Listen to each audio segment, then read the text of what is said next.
So if you can't add or accept any more new friend requests from Snapchat and some of the users are seeing too many friends error, I'll show you why this happens and how to fix it.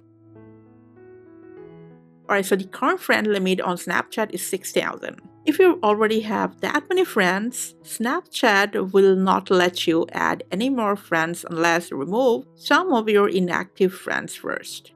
So for that, from your profile, scroll down to My Friends, and then from your friend list, just tap and hold over the person you want to remove, go to Manage Friendship, and then hit Remove Friends, and then hit Remove. Then you go to unfriend at least 20 to 30 people like this way before you can add someone new. And then to quickly apply this, force quit the app, and just go ahead, give your device a simple restart. And after that, just launch Snapchat, and then try to add or accept any new friend request. Hopefully you'll be able to add new friends now. Thanks for your time.